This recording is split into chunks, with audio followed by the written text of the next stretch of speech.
বাবা চিকিৎসার জন্য বাইরে চলে যেতে হয়েছে ওয়াকে, মাধ্যমিক পরীক্ষার সামনে তাতেও বাইরে যেতে হয়েছে ওয়াকে ওর বাবার জন্য। মানে অবস্থা বুঝতে পারছো কি মানে শোচনীয় অবস্থা হয়েছে। আর এই কাকু ক্যান্সারে আক্রান্ত। আমার বাড়ির পাশে একটা কাকু, সে সুস্থ সবল কাকু, হ্যাঁ, আজ ক্যান্সারে আক্রান্ত। তার মানে এমন খারাপ অবস্থা যেটা আমাদের চোখে দেখা যাচ্ছে না। হ্যাঁ কাকু, তোমার কি হয়েছিল? আমার অর্শ হয়েছিল, অর্শর অপারেশন করেছিলাম। কোথায় করাইছিল? কোথায়? সরবেড়াতে।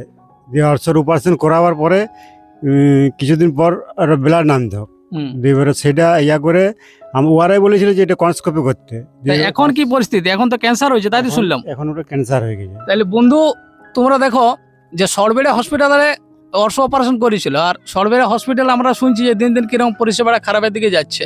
তো এখন সে ক্যান্সার আক্রান্ত, এমন অবস্থা। এখন কি চিকিৎসা চলছে? এখন চিকিৎসা চলছে ইয়াতে, ওই বাঁকুড়াতে। কিন্তু চলছে। আমার অর্থনীতি সব খারাপ করে দিয়েছে, মানে সব কিছু। তো এই কাকু স্ত্রী কাকিমা আমার, হ্যাঁ কাকিমা এমন খারাপ অবস্থা এখন আছে, মানে যেটুকু আমরা দেখতে পাচ্ছি যে মানে ঘরের যে অবস্থা, মানে সংসার চালানোটাই মুশকিল, চিকিৎসা কি করাবে। তো সেরকম কেউ কোনো দিক থেকে কোনো সংস্থা বা সরকার দিক থেকে কিছু সুযোগ সুবিধা দিচ্ছে কি? না, সরকার থেকে কিছুই দেয়নি। ওই লেগে ছেলেটাকে কাজে পাঠানো হয়েছে বাইরে, বাঁকুড়াতে কাজ করতে যায়। আর এই মাধ্যমিক পরীক্ষা সামনে ওর।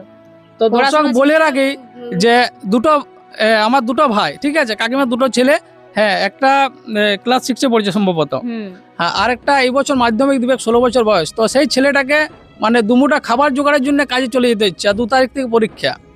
মানে অবস্থা বুঝতে পারছো কি মানে শোচনীয় অবস্থা হয়েছে। আর এই কাকু ক্যান্সারে আক্রান্ত।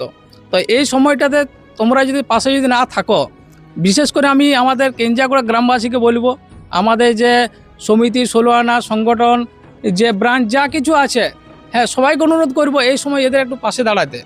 কারণ এই সময়টা যদি না পাশে দাঁড়ায় তাহলে আর মানবিকতা রইল কোথায়। হ্যাঁ, ছেলেটার অন্তত মুখ চেয়ে, ওই 16 বছরের একটা ছেলে, সে পড়াশোনায় খুব ভালো, তবুও ওর বাবার অবস্থা দেখে ওকে কাজে যেতে হয়েছে দুমুঠো খাবার অভাবে। এটা আমরা আর দেখতে পারছি না। আপনারা ওদের পাশে এসে দাঁড়ান, আমারও বিনীত অনুরোধ। সবাইকার আমাদের অনুরোধ রইল, হ্যাঁ অন্তত 10 টাকা দিয়ে হলেও সাহায্য করো। আর যদি নাও পারবে অন্তত এই ভিডিওটাকে শেয়ার করো, বেশি বেশি করে শেয়ার করো।